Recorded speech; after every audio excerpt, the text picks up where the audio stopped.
excited to share 5 game-changing strategies that will help make 2025 your breakthrough year. Real change takes planning, and breakthroughs just don't happen overnight. Right now is the time to decide.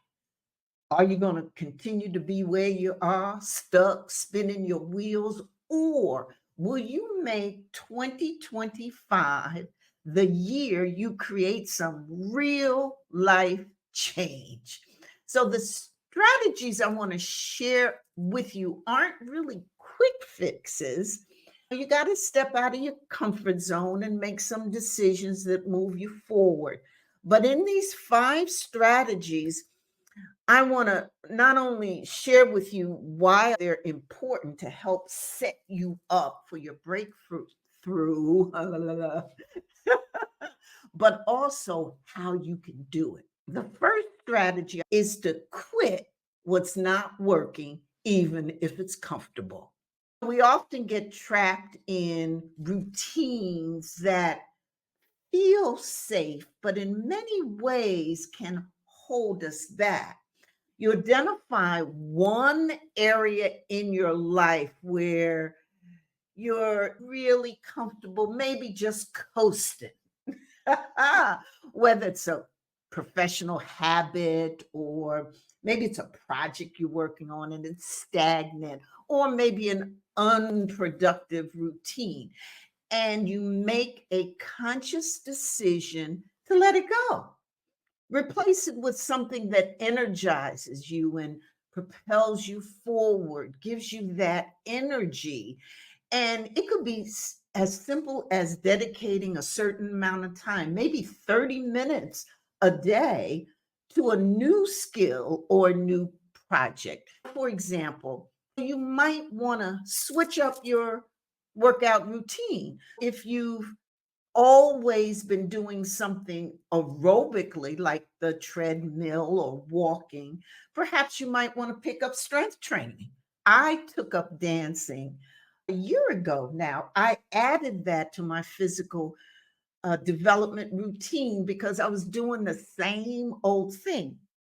The second strategy is to embrace selfish time every week. Use me time.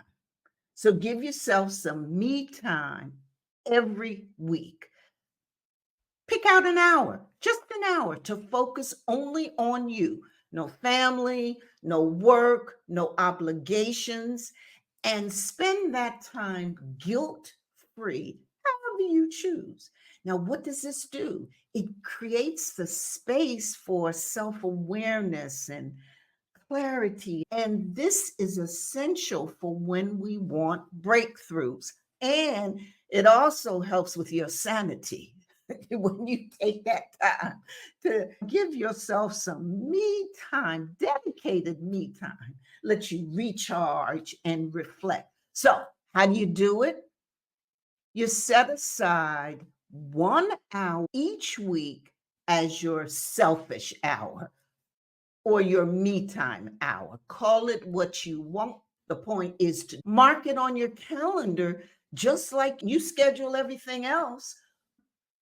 Me time. This is the time for you to have this non negotiable appointment with yourself. During this time, you're going to relax. You're going to do things that bring you joy. Whatever it is, reading, taking a walk, enjoying tea, looking at the water, whatever it is, it needs to bring you joy. It's got to be guilt free. This is an investment in your well being and future success. Let's move on to the third strategy.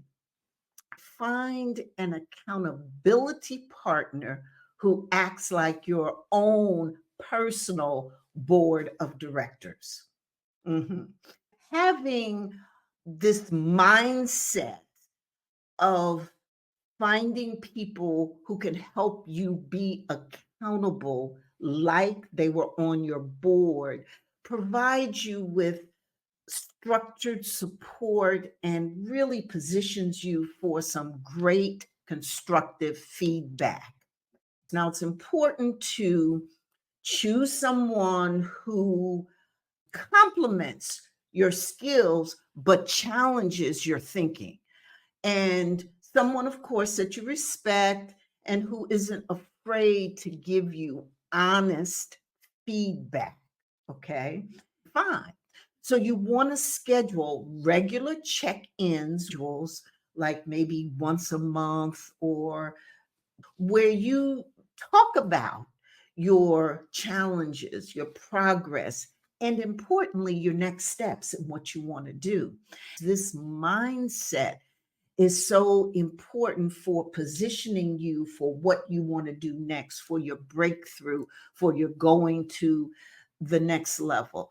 And you should treat these conversations like business meetings. So that means you have an agenda for yourself and you have some clear objectives to ensure that you stay on track, that you're focused, and that the time gives you the resources and the feedback that you need. We often need people to help us identify our strengths, areas for improvement, guide us on defining our professional and personal goals, and give us strategies for building confidence and helping us go to our next level, to our next breakthrough. Using this strategy, finding an accountability partner is so important.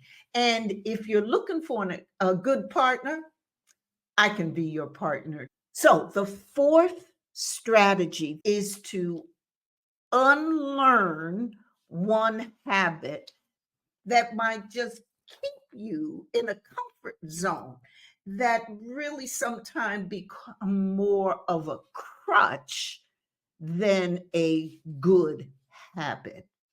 You want to make sure that you have those habits that can open you up for growth and new possibilities. So you want to identify a habit that feels like a safety net for you. I know one of mine used to be um, doing everything myself. So, writing the proposal, making the calls, organizing the meetings, figuring out the case statement, uh, everything that there was to run an organization and raise lots of money. Those actions acting like a safety net because they kept me in my comfort zone. Many of us as leaders are accustomed to doing everything ourselves, thinking that we want to ensure that it's done right. But by unlearning this habit, which means delegating, free up your time for strategic thinking and innovation and keep you less stressed. The point, do whatever it is that you need to do to unlearn a habit that's keeping you safe so that you can prepare yourself for your breakthrough. And then the fifth strategy for your breakthrough 25 is to create a bold future self vision. I want you to write yourself a letter from your future self, describing in detail what you've achieved and the steps you took to get there. I'm telling you, it's a powerful thing to do. And you could do it during your me time, that hour that you're going to take every week just for you. So you write yourself this letter and, dear self, here's what you did, here's what you accomplished, here's the steps that you took. And then you want to list those non negotiable actions that will bring that vision to life. You've described what it is, you've written it in the letter, and you can go back and you can look and you can say what you did to make that happen. This is what you're going to do for 2025. And you treat this as a commitment, not as an option.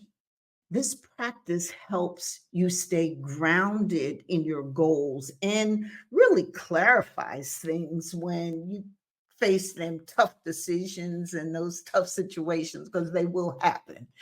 The clearer you are about your future self, about uh, how you see yourself, that truth, that deeper truth, the easier it will be to take intentional action toward her.